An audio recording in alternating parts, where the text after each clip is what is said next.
외계 행성 소개 28번째 세이지아론 행성 남성과 투쟁했던 강력한 여성 제국의 행성 지구 행성에 살고 있는 사람들 중 약 12%는 지구 행성의 차원 상승 후 자신의 고향별로 돌아가야 하는 사람들입니다. 자신이 살던 행성이 멸망한 후 자신의 행성을 재건하기 위하여 지구 행성에 와서 살고 있는 사람들입니다. 지구 행성은 대우주의 육주기를 진화하는 동안 발생한 우주의 카르마를 해소하기 위한 종자 행성으로 준비된 행성입니다. 지구 행성에 들어와 살고 있는 12%의 사람들은 자신의 행성에서 생긴 카르마를 지구 행성에서 그대로 재현하면서 행성의 카르마를 해소하기 위해 이방인으로 살고 있는 사람들입니다. 행성의 멸망에 중요한 역할을 한 책임자들과 행성의 멸망에 관여한 중요 인물들이 자신의 카르마를 풀기 위해 행성의 재건을 위해 꼭 필요한 인물들이 지구 행성의 영단에 들어와서 살고 있습니다. 행성의 진화를 책임지고 있던 행성 영단의 책임자들이 우주적 카르마를 가지고 빛의 일꾼이라는 신분으로 지구 행성의 차원 상승에 참여하고 있습니다. 빛의 생명나무에서 카르마를 해소하는 과정에서 빛의 일꾼들의 우주적 신분을 확인하는 과정에서 행성이 어떤 원인에 의해 멸망했는지 확인할 수 있었습니다. 외계 행성 시리즈는 아무것도 모르고 살고 있는 외계 행성에서 온 빛의 일꾼들과 외계 행성에서 온 사람들에게 자신의 고향별에 대한 정보를 주기 위해 준비되었습니다.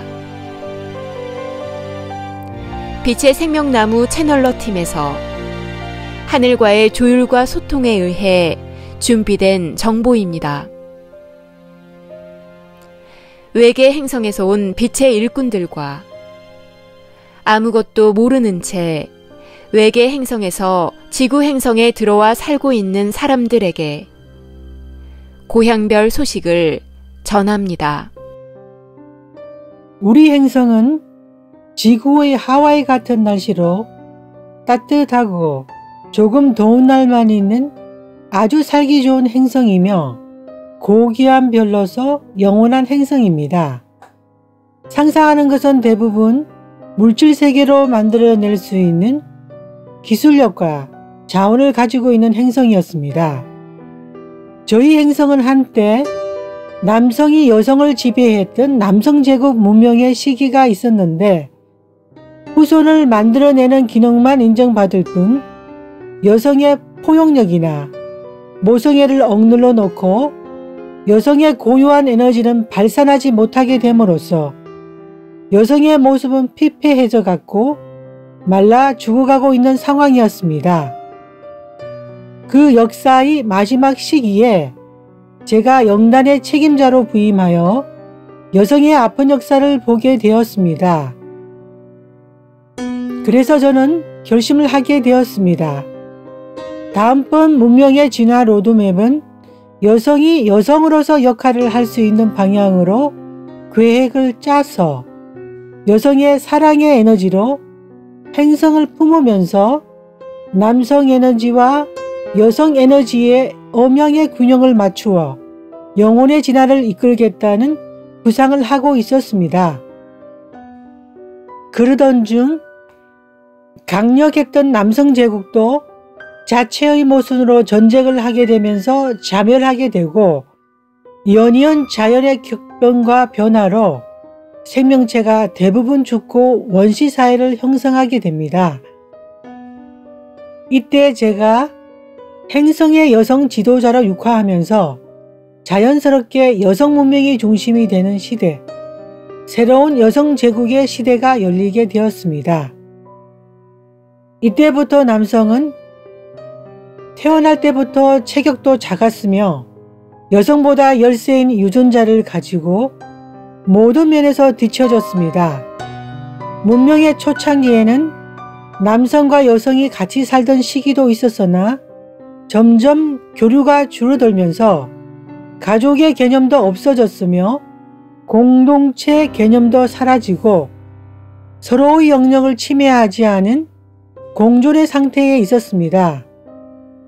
여성들이 중심인 세상에서 남성들은 모든 면에서 열세였으며 이를 만회하기 위해 자신들을 업그레이드 할 수 있는 기술로서 몸에 심은 칩을 통해 하늘과 땅으로부터 오는 생명에너지를 흡수할 수 있는 생명에너지 흡수 장치를 개발하게 되었습니다. 그러나 이미 여성 지도자 그룹에서는 남성들의 동태를 파악하고 있었고 남성들이 생명에너지 장치를 개발했다는 소식을 듣자마자 핵심 기술을 보유한 소수의 남성을 제외한 나머지는 모두 처단하였으며 기술은 여성 지도자 그룹으로 넘어가게 되었습니다. 생명에너지 흡수 장치를 사용하려면 임상 실험이 필요하게 되었고 남성들을 대상으로 생체 실험을 진행하면서 무수한 남성들이 죽어갔습니다. 남녀 성비는 8대 2까지 갔으나 인공수정으로 보충할 수 있다는 생각이었고 여성 지도자인 저는 남성들이 죽어가는 것에 대한 죄책감이나 부담감은 없었습니다. 여성의 사랑의 에너지로 행성 전체를 품으려고 계획을 하였으나 남성들을 품지 못하였고 오히려 남성들의 야욕과 욕구를 보면서 그들을 믿을 수 없게 되면서부터 남성들을 통제하고 감시하기로 결정하여 남성들을 격리하고 수용소에서 살아가게 하였습니다. 오직 여성들만의 여성 제국을 만들기 위해서는 남성들을 효율적으로 쓰면 그만이라고 생각한 저의 무지와 자만이며 사랑의 본질을 잃어버린 처신이었습니다. 처음에는 단순히 남성들을 견제만 하려고 하였으나 생명에너지 흡수장치의 성과를 알고 나니 여성들도 장착하고 싶은 욕심이 생기게 되었고 과학의 에너지를 흡수하다 보니 생명에너지를 높여주기는 하였지만 반대로 종족이 갖고 있던 파충류의 에너지를 증폭시켜 파충류의 포악한 에너지가 드러나게 되었습니다. 주민의 70%가 이 장치를 부착하였고 부작용이 발생하였지만 행성의 과학기술력은 이 생체 시스템을 자연 상태로 복구할 수 있는 수준이 아니었습니다.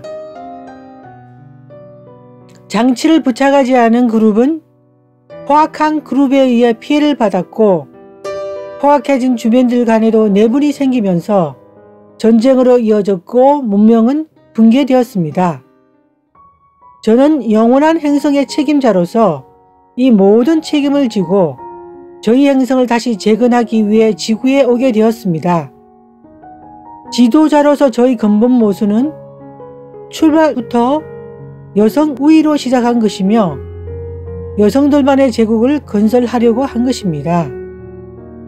진화의 방식으로 최선책을 고른 것이 여성과 남성의 교류 없이 형식적인 공존을 하는 것이고 남성들도 창조주의 사랑을 씨앗을 가지고 있는 귀한 존재임을 망각하였으며 생명을 품고 낳고 모든 것을 품어야지 따뜻한 사랑의 에너지가 나온다는 걸 깨달았습니다.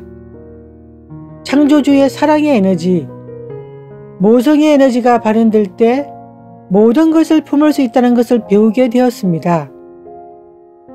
여기 빛의 생명나무에서 생명 진화의 우주적 진리를 배우고 에너지의 조화와 균형과 하늘의 사랑의 에너지, 변하지 않는 본질을 배울 것입니다. 꼭 변하지 않는 본질, 하늘의 사랑을 배워서 행성으로 돌아가 여성의 사랑의 에너지로 행성 전체를 가득 품어서 하늘의 사랑을 펼치겠습니다. 지금 지구에서 물질 체험을 하고 있을 나의 주민들을 생각하며 이 글을 올립니다. 2019년 5월 30일